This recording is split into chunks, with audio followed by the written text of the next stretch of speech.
هذا سبيل الله قد وضحت أعلامه من فوقه نور يمضي عليه المؤمنون به درب الهدى بالقوم معمور. صحيح البخاري واسمه الجامع الصحيح المسند من حديث رسول الله صلى الله عليه وسلم وسنته. وعلموا من تقدرون على تعليمه والكل مأجور.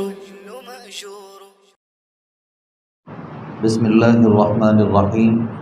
باب من برک علی رکبتیہ عند الامام او المحدث.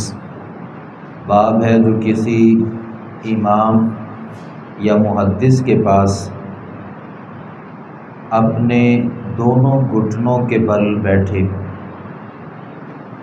حدثنا ابو الیمانی قال اخبرنا شعیب عن الزہری قال اخبرنی انس بن مالک ان رسول اللہ صلی اللہ علیہ وسلم خرج.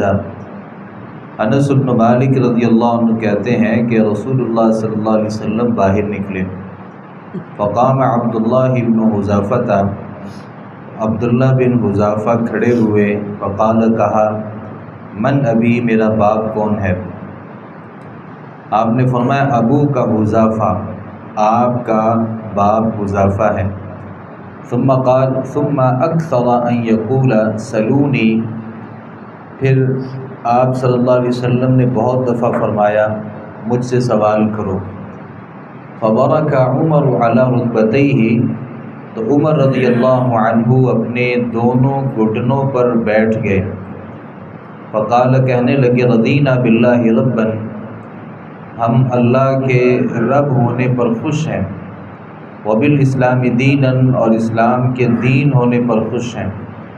وبمحمد صلی اللہ علیہ وسلم نبیّا، اور محمد صلی اللہ علیہ وسلم کے نبی ہونے پر خوش ہیں. فسکت، تو آپ صلی اللہ علیہ وسلم خاموش ہو گئے. یہ حدیث ہم نے پہلے بھی پڑھی ہے.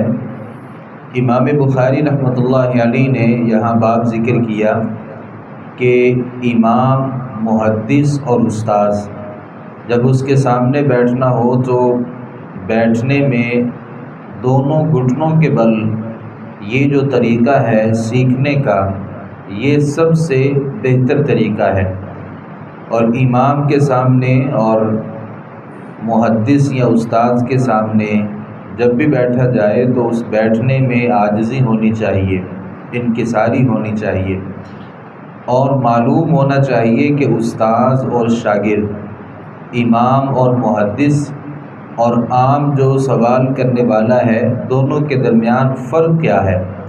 اور یہ بیٹھنے کا جو طریقہ ہے اسے بھی ایسا طریقہ اختیار کرنا چاہیے کہ جس سے امام اور محدث کا جو احترام ہے وہ غالب ہو. نبی اکرم صلی اللہ علیہ وسلم سے ایک دفعہ ہم نے جیسا کہ پہلے پڑھا کہ صحابہ کرام نے بہت سارے سوالات کیے، اور بعض لوگوں نے تو اپنے باپ کے بارے میں بھی سوال کیا. اور یہ وجہ یہ تھی کہ اس زمانے میں نسب جو تھا، چونکہ جاہلیت میں نسب کی حفاظت نہیں تھی، بعض لوگوں کو علم نہیں ہوتا تھا کہ میرا باپ کون ہے. تو نبی صلی اللہ علیہ وسلم سے جب کئی سارے لوگوں نے سوال کیے، اور بعض ایسے سوالات بھی تھے جو اللہ کے نبی صلی اللہ علیہ وسلم نہیں جانتے تھے، تو بعد میں اللہ رب العالمین کی طرف سے آپ کو اس کا علم دیا گیا، اور آپ نے کہا کہ مجھ سے آپ جو سوال کرنا چاہتے ہو کرو، میں اس کا جواب دوں گا. تو یہ اب ظاہراً جو کیفیت تھی صحابہ کرام اسے نہیں سمجھ سکے، جبکہ نبی اکرم صلی اللہ علیہ وسلم نے یہ غصے کی وجہ سے کہا تھا. تو فبرک عمر علی رکبتیہ، تو عمر رضی اللہ عنہ اپنے دونوں گھٹنوں پر بیٹھ گئے اور نبی اکرم صلی اللہ علیہ وسلم سے معذرت کرنے لگے. آپ صلی اللہ علیہ وسلم سے عاجزی کا اظہار کرنے لگے اور کہنے لگے کہ ہم اللہ کے رب ہونے پر راضی ہیں، اسلام کے دین ہونے پر اور نبی صلی اللہ علیہ وسلم کے نبی ہونے پر راضی ہیں. تو اس سے یہ بات سمجھ میں آتی ہے کہ استاد جو ہوتا ہے اس کے سامنے جیسے ہم نماز میں بیٹھتے ہیں گھٹنوں کے بل، تو استاد کے سامنے بھی بیٹھنے کا یہ طریقہ ہونا چاہیے۔ استاد کے سامنے بیٹھنے کا طریقہ کوئی تکبرانہ طریقہ نہیں ہونا چاہیے، ایسا طریقہ نہیں ہونا چاہیے جس سے امام محدث اور جو استاذ ہے اس کی شان میں کمی واقع ہو، بلکہ عاجزی انکساری کا اظہار کرنا چاہیے۔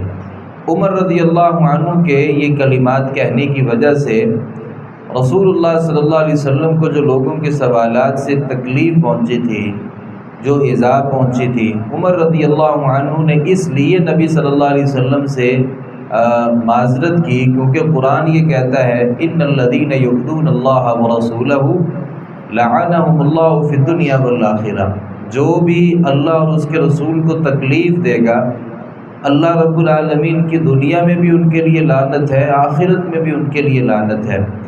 وَأَعَدَّ لَهُمْ عَذَابًا مُهِينًا، اور اللہ تعالیٰ فرماتے ہیں کہ اللہ نے ان کے لیے ذلیل کرنے والا عذاب تیار کیا ہے۔ تو عمر رضی اللہ عنہ یہ سمجھنے لگے کہ اگر ہم نے نبی صلی اللہ علیہ وسلم کو ناراض کر دیا، کہیں ایسا نہ ہو کہ اللہ رب العالمین کی طرف سے ہمارے اوپر عذاب اتر آئے، اور ساتھ کہنے لگے اِنَّا نَتُوبُ إِلَى اللَّهِ عَزَّ وَجَلَّ، ہم اللہ عز و جل کی طرف توبہ کرتے ہیں کہ ہم نے آپ کو تکلیف دی۔ یہاں ایک بات یہ بھی سمجھنی چاہیے کہ استاد جو ہوتا ہے یا محدث جو ہوتا ہے یا امام جو ہوتا ہے اس کے مزاج کا بھی خیال رکھنا چاہیے۔